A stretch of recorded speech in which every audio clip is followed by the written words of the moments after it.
पतंजलि आयुर्वेद के भ्रामक विज्ञापन मामले में सुप्रीम कोर्ट ने पतंजलि को फटकार लगाई है। अदालत ने कहा है कि वो पतंजलि के जवाब से संतुष्ट नहीं है।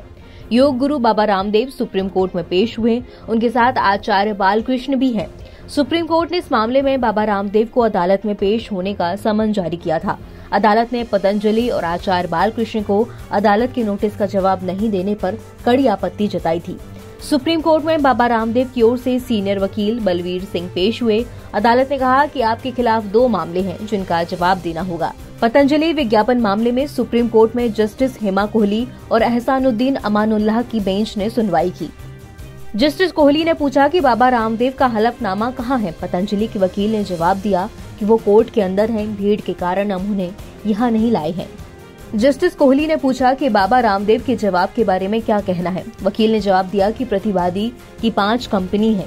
जस्टिस कोहली ने कहा कि हम 27 फरवरी के आदेश के पैरा 9 को देख रहे हैं और ये इस बारे में था कि कंपनी और प्रबंधन के खिलाफ अवमानना क्यों नहीं होनी चाहिए और फिर उस हलफनामे को दाखिल न करने का आदेश दिया जाए।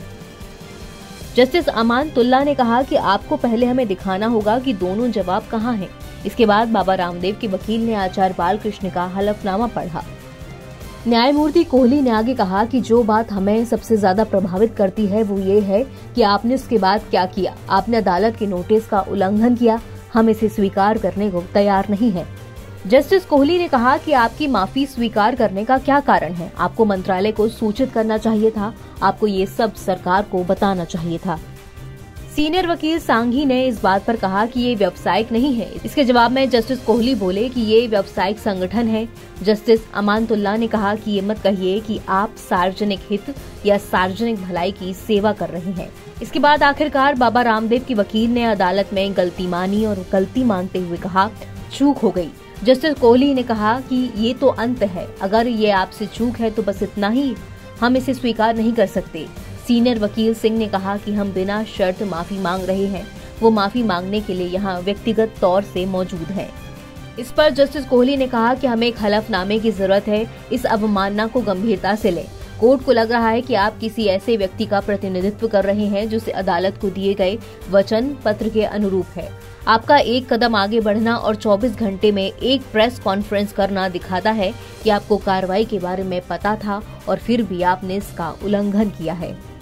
अदालत में सिंह ने कहा कि वो यानी कि बाबा रामदेव व्यक्तिगत तौर से माफी मांगना चाहते हैं और हम बेहतर हलफनामा दायर कर सकते हैं।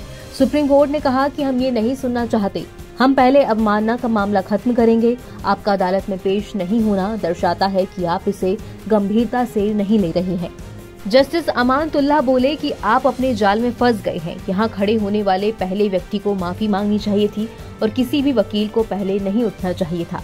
जस्टिस कोहली बोले हालात यहाँ तक कैसे पहुँचे, ये केवल दिखावटी सेवा है। आप प्रेस के पास क्यों पहुँचे? ये एक आजाद देश है, आपको कोई नहीं रोक सकता। लेकिन आप जानते हैं कि प्रेस को संबोधित करने की आपकी क्या सीमाएं थीं और आपने उनमें से प्रत्येक का उल्लंघन किया है। बाबा रामदेव के वकील ने कहा कि ये उनके लिए एक सबक है। जस्टिस कोहली ने कहा कि हम यहाँ उन्हें सिखाने के लिए नहीं है। बाबा रामदेव को जो सम्मान मिलता है उसकी तुलना आम नागरिकों से नहीं की जा सकती। उनका दावा है कि उन्होंने बहुत अच्छा शोध किया है। हम सिर्फ इसी वजह से इसे गंभीरता से ले रहे हैं।